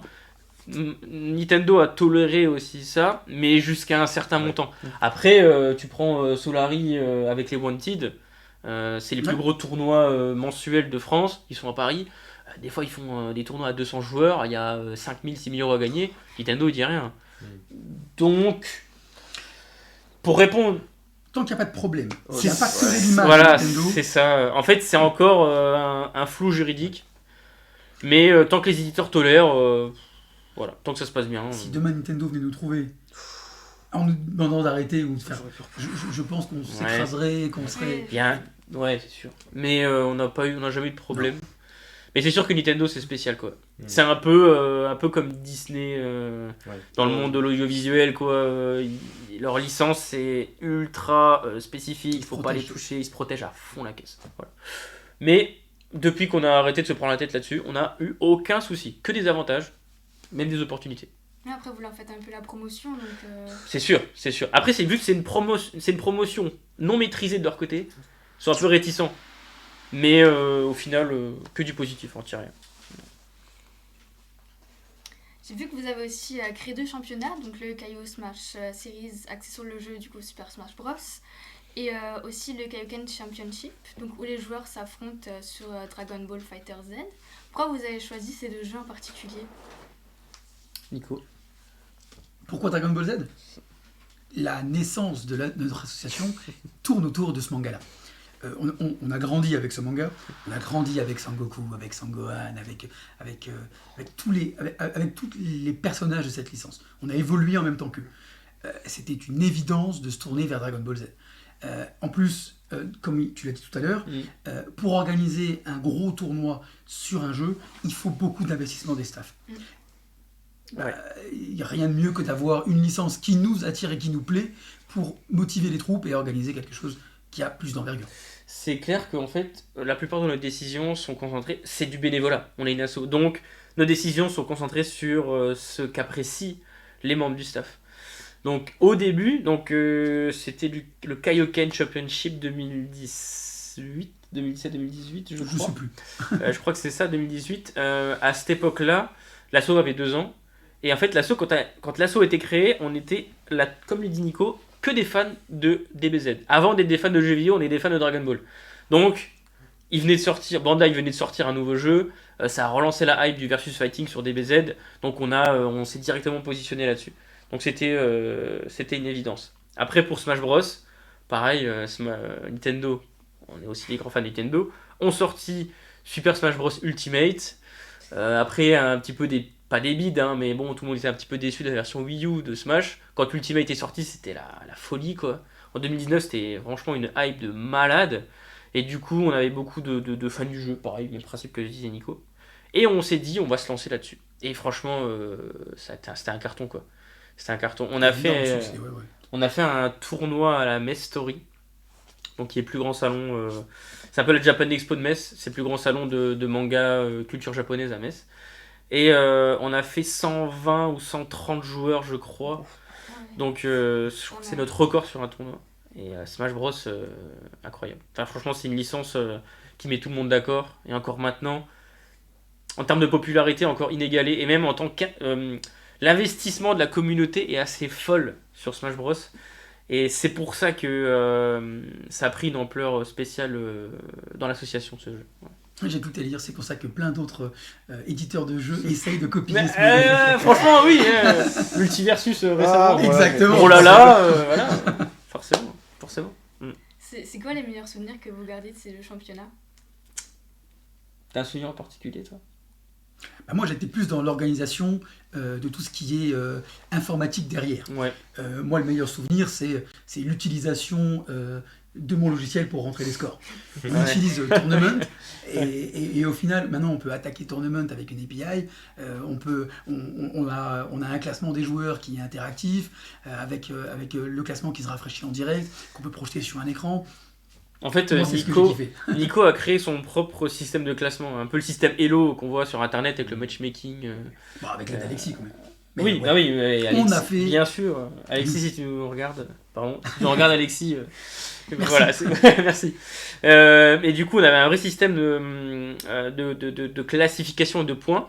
En gros, l'idée, c'était que sur quoi? Sur 6 mois à peu près de compétition, on avait 6 ou 7 étapes. Et donc, en fait, en fonction des... Comme au tennis. Ouais, comme au tennis, en fonction de tes performances sur chaque étape et en fonction des personnes que tu battais pendant la compétition, ça a influencé ton classement. Et à la fin, on prenait les 12 meilleurs, je crois, ou les 16 meilleurs, et on faisait un tournoi final avec les finalistes, quoi. Et Sacré niveau d'ailleurs. ouais, et c'était passionnant. Moi, alors, le meilleur souvenir que j'en garde, c'est la finale des du Kaioken Championship sur Dragon Ball. On avait eu la chance d'avoir accès à la salle Jean Burger à Romba, qui dispose d'une scène, déjà une très belle scène, et on a eu vraiment toute l'équipe de Kaio qui s'est investie pour proposer une prestation. Super presta, ouais, c'était Une génial. presta de fou, en fait, on avait une vraie scène avec des décos, tout le monde a ramené sa déco Dragon Ball, il y avait des figurines de Tsume là, de 40 cm de haut partout dans la salle, il y avait un petit buffet, il y avait 2 membres de l'asso qui s'occupaient de la régie, un peu comme ce qu'on a ici, avec la totale, et on a eu du coup les 16 meilleurs joueurs qui sont venus, dans les 12 meilleurs joueurs du championnat qui sont venus pour faire la finale, avec tout leur entourage, leur armée de la famille, etc. On était une 50-60aine dans la salle. Il y avait une ambiance de malade, un niveau de fou furieux, et on a gardé des super souvenirs de cette finale. Franchement, c'était... Ah, Brahim, oh là là. Non, Brahim, c'était Kaishi. Ah, Ça, c'était Hicham qui avait. C'était Hicham qui Hicham, avait. Ouais. Et franchement, c'était super. Ouais. Très très bon souvenir. Est-ce que vous avez des questions? Non, ouais, comme ça, il n'y en a pas d'autres. Tout de suite, non. Vous avez parlé de la Team Caillou aussi. Est-ce que c'est possible d'intégrer l'équipe? Il y a une sélection qui est faite ou... Alors, Rendez-vous sur le site de Caillou Gaming. Ah bah. ouais. on recrute, hein. On recrute, on est une asso, voilà. Donc si vous nous regardez ici présent, on recrute, que ce soit des joueurs, du membre du staff, que ce soit, j'ai envie de dire, même des managers, À côté, des coachs, ouais. voilà. Donc si vous avez une affinité avec le monde du jeu vidéo ou de l'e-sport, Caillou Gaming sera heureux de vous accueillir. Il y aura toujours de la place pour les motiver. Et pour ce qui est de l'équipe, bien évidemment, c'est différent du staff, parce qu'il faut un certain niveau. Sans vouloir nous vanter, on a des joueurs déjà d'un certain niveau. Au moins est capable de performer dans la région. Ouais, c'est ça, en fait. L'objectif, nous, c'est d'être numéro 1 dans des compétitions semi-professionnelles. Donc, je dis semi-professionnelles, c'est, on va dire, là où il n'y a pas de professionnel, tout simplement. Mais où il y a un beau cash prize à gagner. Là, par exemple, dernièrement, on a Ismaël qui a gagné la quasi-totalité des grosses compétitions Smash Bros du Grand Est avec Otakuni, son grand rival. Et ça te parle, hein? Qui était Et- au départ chez Caillou. Qui était chez Caillou à la base, hein, c'est ça. Tu peux toujours revenir au d'ailleurs. Et Abdou Brand qui a gagné un championnat de France et qui a gagné les Post eSport Masters au Luxembourg. Donc je crois qu'il s'est fait sur l'année à peu près 4 000 ou 5 000 euros. Donc très très belle performance d'Abdou. Et donc il y a un certain standing quand même à tenir parce que voilà, nous on commercialise ça dans l'asso pour avoir des fonds pour pouvoir donner ça aux joueurs. On a des sponsors. Et pour pouvoir du coup vendre, on va dire, la visibilité de l'association et le prestige de l'association à des sponsors, pour que les joueurs aient de l'argent pour pouvoir se déplacer, il faut qu'il y ait un certain niveau, un certain standing qui soit respecté. Donc, on met la barre assez haut. Il représente Caillou Gaming. C'est ça. Ils représentent Caillou Gaming. C'est les ambassadeurs de l'asso. Donc, on met la barre haut. Les tests, c'est simple. Hein. Les tests, vous jouez contre un membre de l'équipe. Si vous le battez, on en discute. Voilà. Mais si on se les bat, mais qu'on délivre quand même une belle performance. Parce que des fois, ça peut être serré. Ça dépend. Bah, voilà. En fait, Dans ce cas-là, ça mérite à ce qu'on en débatte. bien sûr, bah, c'est le meilleur joueur de l'asso qui juge. Par exemple, voilà, bah, typiquement Isma sur Smash et Abdou sur FIFA. C'est un peu nos recruteurs, quoi. Si un des deux joueurs là nous dit voilà les gars, il faut vraiment que ce joueur là il intègre l'asso, il intègre l'asso. Et c'est arrivé que des fois vous repériez des gens comme ça dans les tournois que vous organisez justement et que vous alliez voir les gens à la fin avant toi, ça te dirait pas Et Moi, j'ai envie de parler de Rocket League. bah, moi j'ai même envie de te dire c'est comme ça qu'on a créé l'asso. C'est Oui, comme ça qu'on a oui. créé l'équipe. Ok. Qu'on a créé la Ouais, Team ouais. Caillou, ouais. Mm. Mais bah alors du coup, je jump sur Rocket League. On a organisé pendant le Covid, pendant le confinement, un tournoi online qui était axé sur Rocket League. Bah, en fait un championnat. On a eu championnat. 2 championnats. On a moins communiqué sur le troisième, on en a fait un pendant le Covid, 100% online. Donc Alors, qui c'était a pas- très bien fonctionné. C'était pas trop notre cam au départ, Ouais. mais au final, ouais, ça avait super bien fonctionné. Ouais. Ouais. Et donc l'idée derrière ce tournoi-là, c'était d'essayer de lancer une team Caillou sur Rocket League. Bon, on n'a pas été plus loin parce que finalement, la hype Rocket League dans la sauce a pas été nourrie Ouais. suffisamment, mais l'idée est excellente. Et Ouais. moi, j'adore ça. Hein. Se dire, on lance un tournoi chez nous pour essayer de recruter les meilleurs joueurs Ouais, c'est ça. et leur proposer au final un contrat pour rejoindre la sauce. En fait, nos propres compétitions nous permettent de voir s'il y a un joueur qui sort du lot. En fait, c'est comme ça qu'on a créé, l'équipe. l'équipe. Ouais. Alors, pour l'anecdote, à l'époque, il y a 3-4 ans, il y avait Helios Gaming qui organisait pas mal de salons dans le coin. On ne peut pas citer de nom. Ah, Ça n'existe plus, je crois. La branche gaming. La branche gaming à Amnéville. Je crois que c'est plus une entreprise, c'est une association. Je crois qu'ils ont encore quelques joueurs e-sport, mais c'est au niveau national, je crois. Enfin, ils font pas forcément de compétition dans le coin. Ils ont plus de joueurs du coin, je crois. Mais en tout cas, à l'époque, de ce que j'en sais, ils organisaient des salons, hein, comme les nôtres, on va dire, des salons dans le coin. Et nous, on s'est dit, il y a peut-être un truc à faire, parce qu'en fait, il n'y avait pas d'équipe. Il n'y avait pas d'équipe en Lorraine. Il y avait des petites équipes, mais c'était des équipes, des amateurs, en fait, qui éventuellement un groupe d'amis qui se faisait un maillot, mais ça allait pas plus loin, on va dire. Mais il n'y avait pas de vraie équipe et on s'est dit il y a quand même un truc à faire, quoi.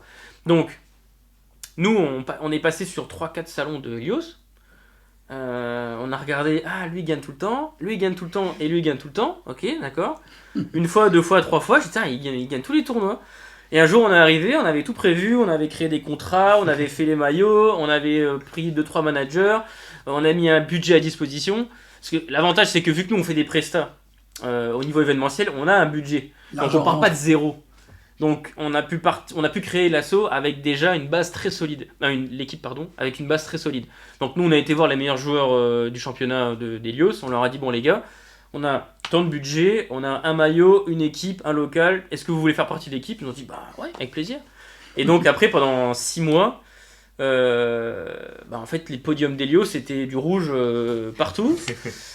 Et du coup, je pense qu'ils ont eu un peu le seum, parce qu'en plus on connaît très bien ce qu'organisaient les Jérémy et Benjamin à l'époque qui organisaient les événements Helios. Et ils ont pris un peu le seum, du coup, et ils ont dit, il faut faire quelque chose, quoi. Donc du coup, ils ont créé eux-mêmes, du coup, il y avait déjà une équipe Helios, mais pas sur nos jeux à nous, donc FIFA, Smash Bros, Mario Kart à l'époque, et Hearthstone. Donc en fait ils ont créé des équipes sur les 4 jeux de Caillot et en fait on a créé un peu un derby quoi. Okay. Et c'était la compétition. C'est ça, c'était la compète et après pendant un an et demi jusqu'au Covid, même pendant le Covid parce qu'il y a pas mal de compètes en ligne, c'était chaque fois Helios Caillot dans le coin le derby quoi. Et en fait toutes les finales de Smash c'était Helios Caillot, finale de FIFA pareil, finale de Hearthstone ça dépendait. Et les finales de Mario Kart. Quoi. Donc franchement, c'était très très bon souvenir à l'époque. Okay. Petit derby là. C'est qui a gagné au niveau des deux? Qui est encore présent, j'ai envie de dire.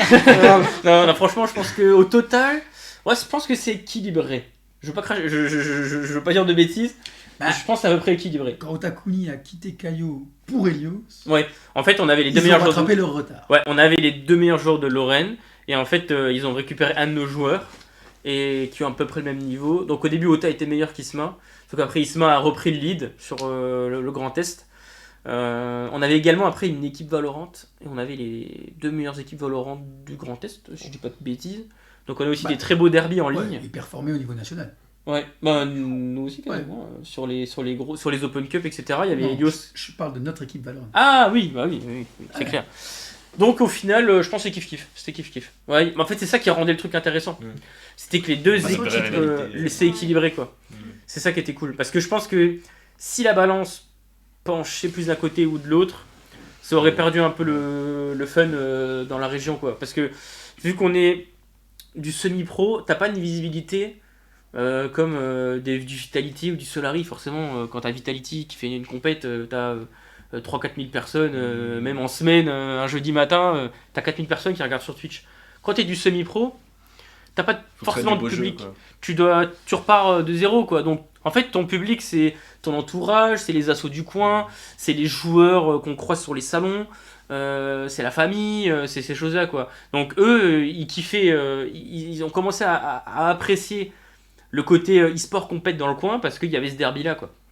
Là actuellement Helios est moins présent dans le coin.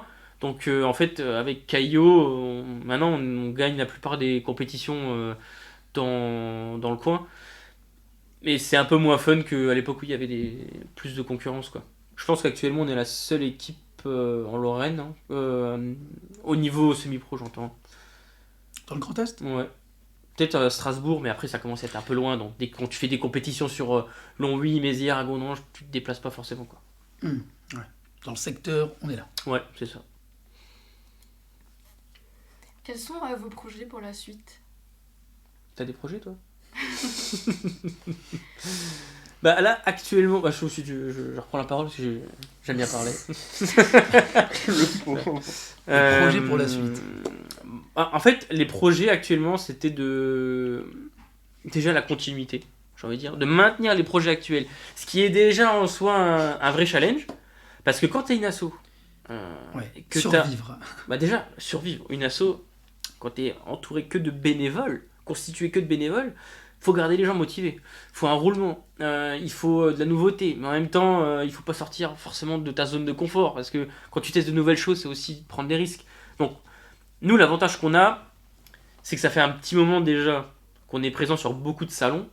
Les salons fonctionnent très bien. Ça fait, en fait, quand l'asso L'assaut est arrivé en 2016, on a créé l'assaut au bon moment. C'est là où toutes les localités, même les régions, même niveau français, les salons de la culture geek ont commencé à exploser.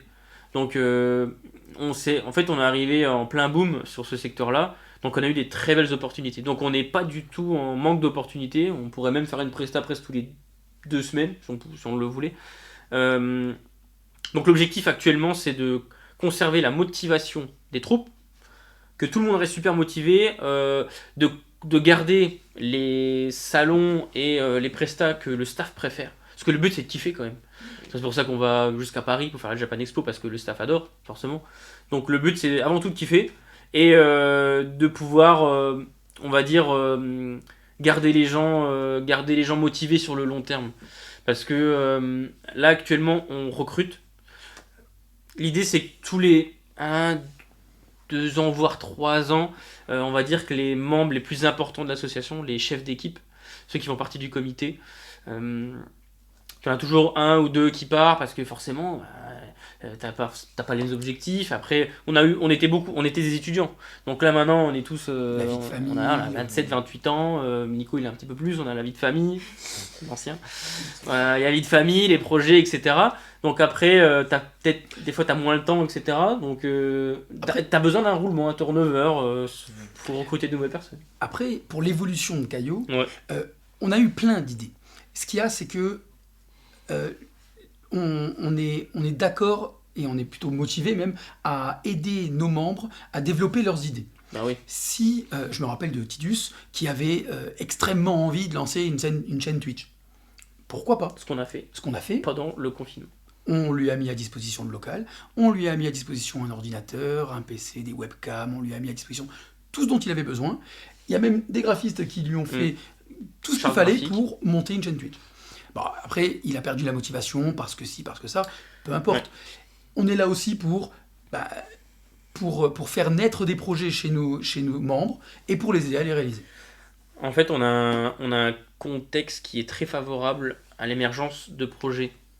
Parce que on a un local, on a des moyens Le financiers, matériel. on a du staff, on a des compétences et d'expérience, on a des développeurs web, on a des graphistes, on a des chefs de Des projet en artistes. événementiel, on a plein de ressources.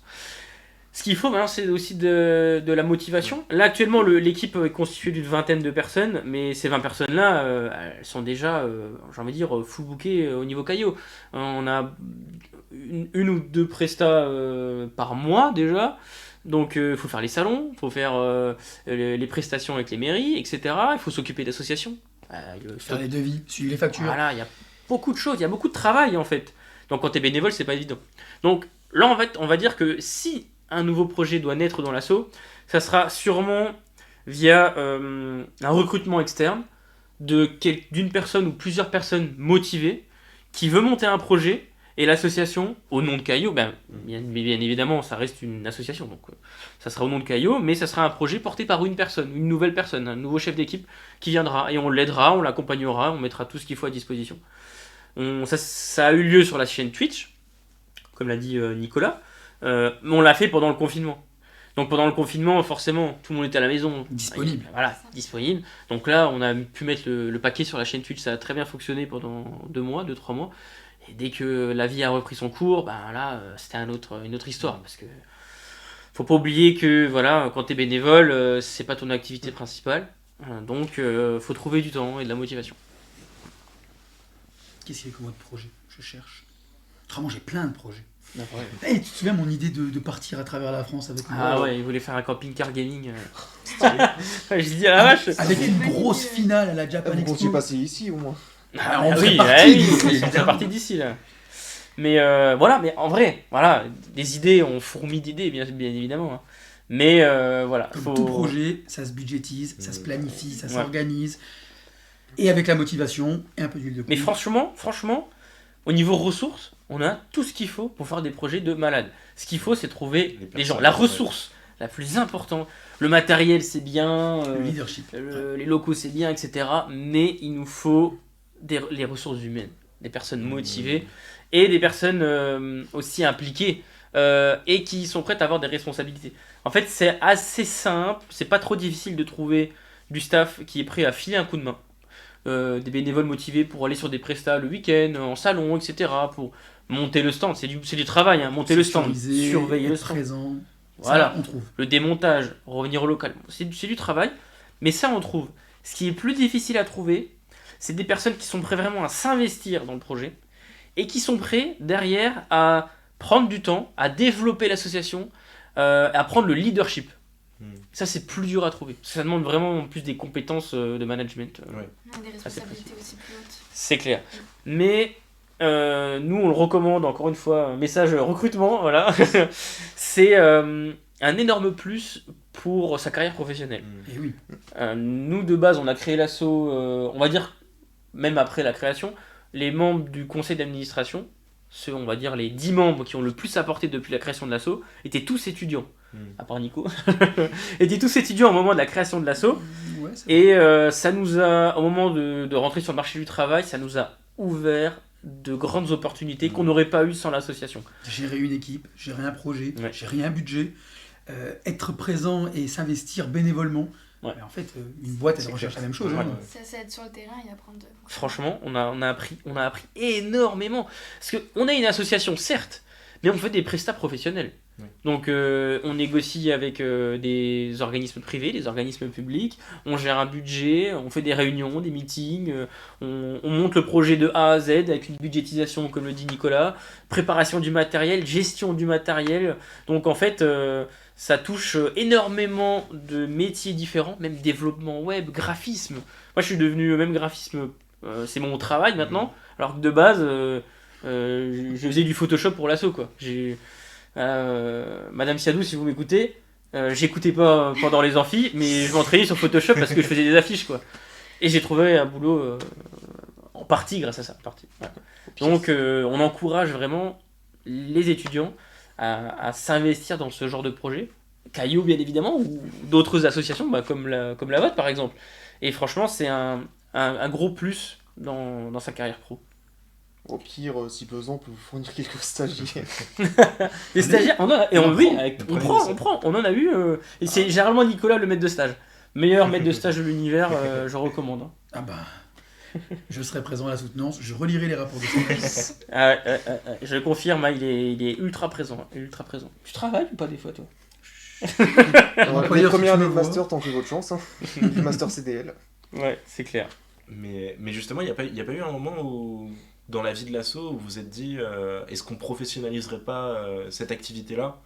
Vous avez tous fait le choix de prendre des emplois et de garder cette distinction entre le côté associatif et le côté... Moi, j'ai deux réponses. Bah, vas-y. Première réponse, bah non, je te laisserai la première réponse, quand toi, tu y as pensé.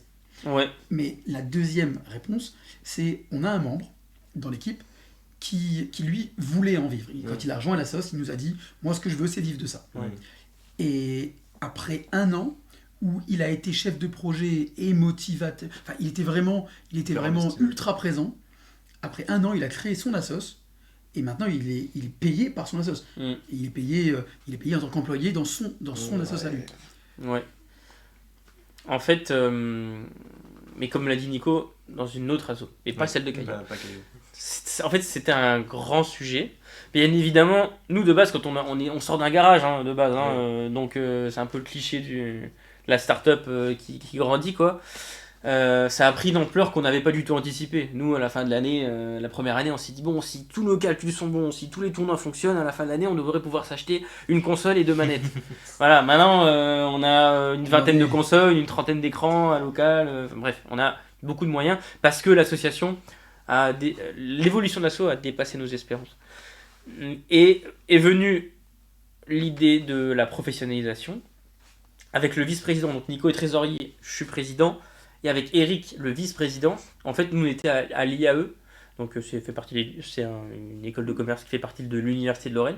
On a quasiment tous été des étudiants au Solci d'ailleurs, à l'Université de Lorraine pour l'anecdote.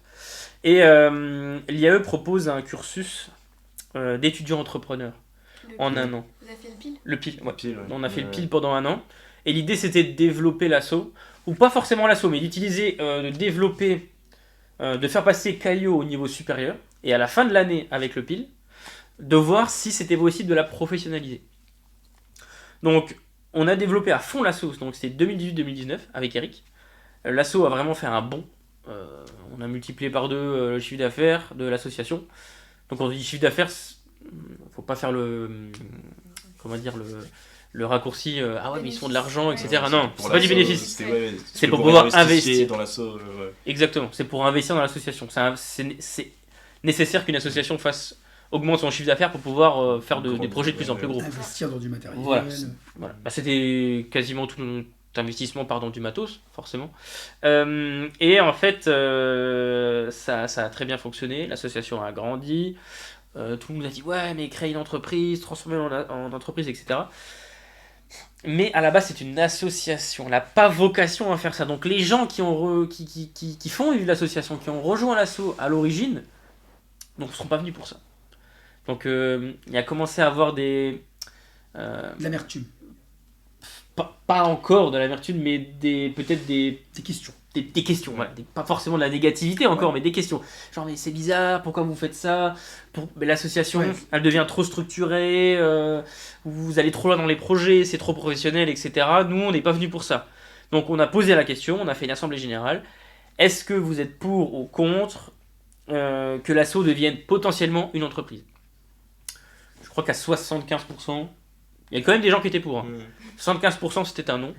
Et donc on a décidé de rester une association. Et ça nous convenait à tous. Ça nous convenait à tous parce que... le côté fun, le côté amical, convivial, et la liberté de faire ce qu'on veut. Si pendant un mois on a 0 entrée d'argent, bah c'est pas grave, on n'a pas de salaire, on n'a pas... Aujourd'hui, la ville de Romba nous met à disposition, avec NTHD, Orne Omega, un local, mais nous on ne le paye pas. Donc on n'est pas obligé de travailler pour Caillou Gaming. Disons que si ça tourne, tant mieux. Si ça tourne pas, on est tous safe, on a tous notre background. À côté, ouais. La responsabilité, la pression n'est pas la même, quoi. Cela dit, il est tout à fait possible à terme de créer de l'emploi. Tu peux être une association et avoir un employé ou 2 ou 3 ou beaucoup plus. Typiquement Jérémy. Jérémy, ils ont créé Reverse. Donc au début, tu connais? Non, parce qu'en fait, je cherchais leur nom et je les avais rencontrés dans un... Je crois qu'ils avaient tenu un stand à l'Agora. Et justement, je leur en avais parlé. Je les avais parlé justement pour un stage. Eh ben voilà, très bien. C'est l'exemple. À la base, Jérémy a rejoint l'asso. Donc il a monté des projets au nom de Caillou. Et ensuite, il a créé une association pour pouvoir en vivre. Donc, enfin, pas forcément pour lui, mais on va dire qu'il avait un gros groupe d'amis. Le groupe d'amis est devenu le conseil d'administration. Parce que tu ne peux pas être dans le conseil d'administration et salarié. C'est logique, il y a un conflit d'intérêts. Mais du coup, maintenant c'est ça. Il a fait de sa passion son métier. C'est-à-dire que maintenant, il est salarié d'une association de jeux vidéo et il est payé pour s'occuper des prestations de l'asso. Donc ça c'est possible en soi, théoriquement c'est possible chez Caillou. Déjà on a commencé à déjà recruter des stagiaires, donc c'est un premier pas vers le recrutement officiel on va dire. Même rémunéré. Rémunéré, oui tout à fait, c'était largement possible. Donc si un jour, voilà, toujours point recrutement. si un jour quelqu'un est motivé, arrive chez Caillou et arrive à nous prouver par A plus B que le fait de le recruter à plein temps rentabilisera son recrutement, il est possible de créer un poste chez Caillou. Voilà. Rentabiliser, pas forcément rentabiliser, mais au moins apport qui est en plus. S'autofinancer. S'autofinancer, voilà. Ouais, c'est ça. Parce que ça serait un gain en plus pour tous les bénévoles. Parce qu'en fait, du coup, d'avoir un poste à plein temps chez Caillou pourrait s'occuper de toute la partie administrative, un peu les tâches qui, quand t'es bénévole, ça t'emmerde un peu de les faire, pour être honnête. Quoi. La gestion du stock, l'inventaire, ça c'est rassemblement général. Qui veut le faire? Personne. C'est un peu le donc tout le monde le fait, donc personne le fait. C'est ça. C'est un peu les tâches ingrates, on va dire. Si t'es un salarié, forcément. Il y a un gap énorme entre le rêve de vivre de ça et le fait de le réaliser. Aujourd'hui, Jérémy nous appelle tous les jours en nous disant qu'il est crevé. C'est du boulot. C'est du boulot. C'est pas beaucoup de travail. Et c'est pas que du jeu vidéo. C'est pas je me pose en salon et je joue avec les gens. Ah oui. Il y a de l'organisation, de la gestion de projet. Ouais, c'est clair. Parce que on a tout de suite, quand on a quelqu'un qui nous dit ouais, on veut rejoindre Caillot et tout, on met tout de suite en garde. On t'es pas là pour jouer. Enfin, je veux dire, si tu joues, t'es un visiteur sur un salon et tu viens au stand de Caillot. Mais quand t'es dans le staff de Caillot, Tu peux te poser. Tu peux te poser, profiter. Tu profites différemment, mais tu travailles. C'est une vraie tâche, quoi. On a eu souvent ce conflit d'intérêt ou de compréhension avec les mairies. Où les mairies, par exemple, nous disaient mais du coup, vous avez combien d'adhérents pour savoir. Ils comparaient ça, on va dire, à une association de, je sais pas moi, un club de foot ou un club d'échecs, par exemple. C'est pas genre tu payes t'adhères, genre tu donnes ta cotise et tous les mardis soirs tu viens pour jouer. C'est pas ça, Caillot. On fait des prestats, on fait des projets. Voilà, c'est des projets, voilà, tout simplement.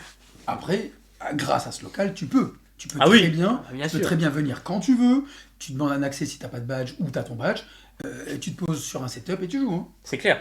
Oui, parce que bon, c'est vrai que dit comme ça, on va dire mais attends, c'est du boulot, mais c'est comme un travail, mais c'est pas rémunéré, quoi. Mais t'as beaucoup d'avantages. Déjà, tu rencontres un énorme groupe de potes, hein, voilà, de base, on s'éclate tous ensemble. Parce que si on est là depuis le début, c'est que on s'entend tous très bien et qu'on prend du plaisir à faire des projets ensemble. Tu peux monter des projets de A à Z. T'as une idée en tête, tu fais ah putain, je ferais bien, je sais pas, une chaîne Twitch. Hop, tu peux. Tu veux. Demain, tes cousins viennent à la maison. Tu veux une Play 5 Sers-toi. Voilà, c'est ça. Voilà. Bon, T'en veux 2 Sers-toi. T'en veux 3 ou 4, c'est possible. Voilà, tu peux emprunter le matériel. On a aussi des opportunités très sympas. Par exemple, quand on est sur des salons, il y a des invités. Et nous, on fait des animations avec les invités. Donc, on a, je sais pas, Brigitte Lecordier, par exemple, qui fait la voix de Dragon Ball. Ben, on la croise de temps en temps. Et on a Éric Legrand. On avait, bref, il y en a plein. On a déjà fait des animations avec Amixem, la Redbox, etc. Donc, tu peux rencontrer, tu peux développer ton réseau déjà. Encore une fois, le côté professionnel. Tu peux avoir des opportunités pour rencontrer des gens connus dans le milieu. Tu peux être un petit peu dans les backstage des gros salons. On a fait la Paris Games Week en tant que staff, on a fait la Japan Expo. Et du coup, on est aussi animateur. Donc c'est une grosse partie du truc. On anime nos stands, mais on anime aussi des scènes. Donc des fois, on va sur scène avec des personnalités connues. On peut avoir accès à des backstage et à des choses que tu ne peux pas avoir accès en tant que visiteur. T'es invité à la Paris Games Week, des trucs comme ça, quoi. Après, quand t'es étudiant, moi j'ai d'excellents souvenirs où on partait 3-4 jours. Ouais. On part 3-4 jours sur Paris, sur Dijon, peu importe où on va. Et quand on va à l'hôtel, normalement pour rejoindre Caillot, il faut être majeur. Je dis normalement parce qu'il est arrivé à quelques exceptions près qu'on se parte avec des gamins de 15-16 ans. Mais avec l'autorisation des parents. Évidemment. Et généralement c'est de la famille en plus, donc ça compte pas vraiment.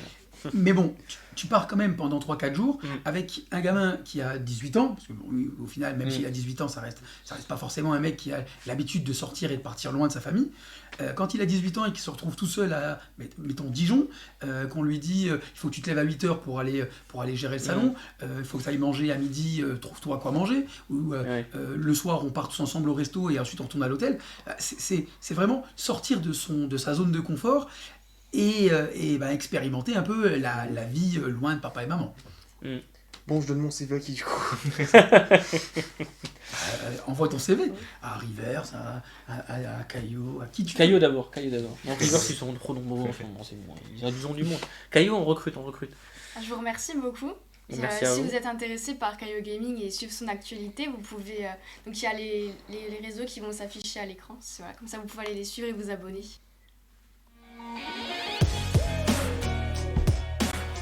Merci beaucoup Caillot Gaming d'être venu. Je vous annonce la fin de l'émission malheureusement.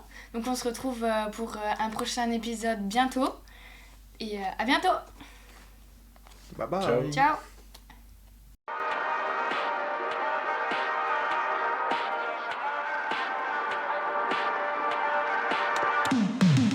I can't stay on my feet. What am I gonna do if I really want to? But you know, baby, break my mind in two. But you have the key to open my heart, please, Ride it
smell her on your skin, the bitter taste of her perfume.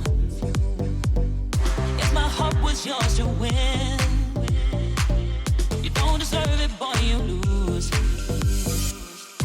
We're in the jungle, and while we're out here, you are playing by my rules. 'Cause everyone knows fighting me's a battle you don't wanna lose. I surrender to you. Oh, you locked down my heart. I surrender to you. Nothing can keep us apart.